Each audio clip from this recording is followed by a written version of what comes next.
पिराले में भी Sindh TV network के सर ते सकाफती दिहाड़े जूं सरगर्मियूं तेज़ थी वियूं आहिनि। वधीक तफ़सील लाइ ॾिसूं था न्याज़ सोलंकी जी ये रिपोर्ट।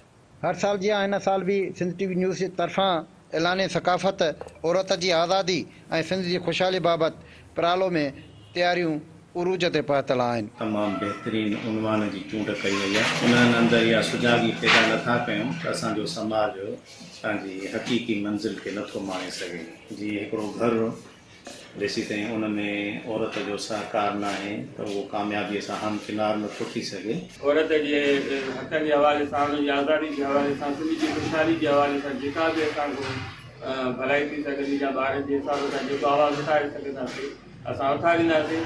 हर साल जी हिन साल भी सिंध जो जेको सकाफ़ती दिहाड़ो आहे उहो जोशो ख़रोश सां 7 दिसंबर ते मल्हायो वेंदो।